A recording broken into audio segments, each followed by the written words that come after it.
you into Stoicism? Yeah, I've looked into it a bit. Yeah, Stoic is just almost it's linked to mindfulness, right? Bringing it Very back to much. yoga. Yeah, very much so. A Stoic, essentially, it's hard to explain essentially what Stoicism is in one sentence, but my best attempt at explaining Stoicism would be the practice of you choose how you react to what happens to you. So it's always in your choice, it's always in your power to Mm. react to circumstances. Mm. It's not about being emotionless.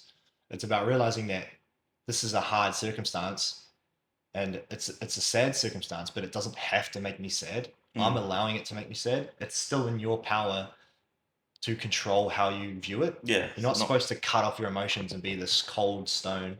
It's just have sovereignty over your so emotions, not having to get control, carried away. not get carried away. And Okay, yeah. yoga is the same. It's Mm. just teaching you the same thing. The only thing I found, Stoicism has tools that it provides, very stoic tools such as like journaling, writing down, reading is like, the Stoics were big on reading. Obviously, it's not necessarily just a Stoic practice, but they were quite big on journaling, Yeah. gratitude, and all these sorts of things. And those tools combined with the yoga tools, I feel like a yoga tool, specifically meditation, is very effective and very tangible, and it can work like. This is why I think it's so great because they've literally given you a tool. Mm. It's like telling somebody, "Oh, you don't have to react to something." They're just like, "Oh, okay. Mm. How do I not react to that?" It's like yoga's just like, instead of telling you you don't have to react, it's just like, here's this tool.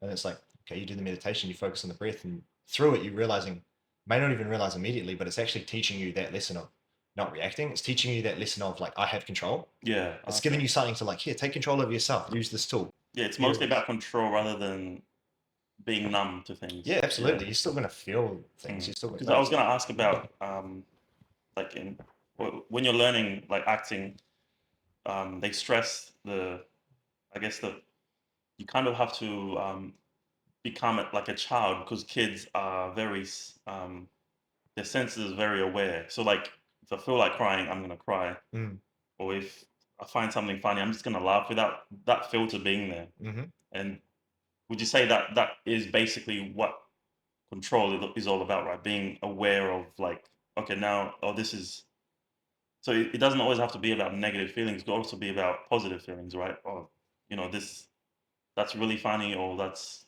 making me angry. Just recognizing what your feelings are, hmm and then deciding whether or not to give way to them, kind of Yeah, thing. absolutely. Yeah, recognizing like you're not the emotion that you're experiencing. So it's Mm. like this is maybe someone cut you off on the way to work.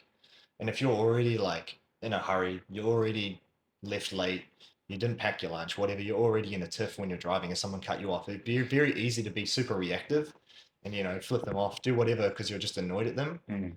Essentially, when you start to dive into the practice more and you start to gain like tools that enable you to regulate that sort of emotion, that person can cut you off.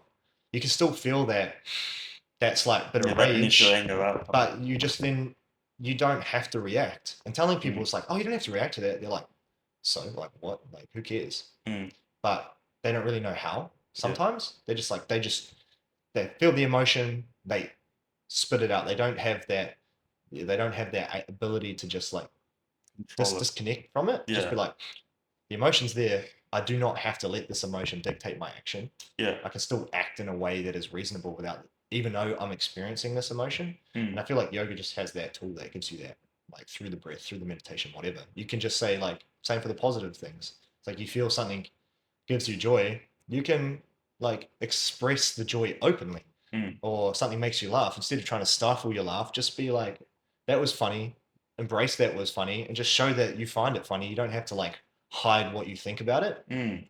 On a positive standpoint, like if someone tells a joke, maybe you're embarrassed about your laugh or something. If you got to the point where you're comfortable in your own skin and you're just like feeling this emotion, you can just let it out. Yeah, And if you're angry and you know that it's not going to serve you by fucking punching a wall or flipping off the person who just cut you off, then you can again use that tool to say, no, I don't have to do that. I don't have to react that way.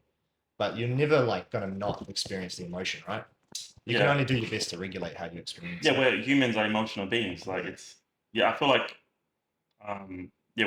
What you said about control is a big thing, and I think a lot of people lack it. yeah. Yeah. So that will be the main takeaway from like I guess the mindfulness and stoicism is Yeah, just control. Stoicism is very much about just controlling how you respond. Mm, Not you can't control what happens, but you can always control how you respond to it. yeah. That's like Stoicism 101, realistically. That's Mm. that's the one thing I would say about it if I could sum it up.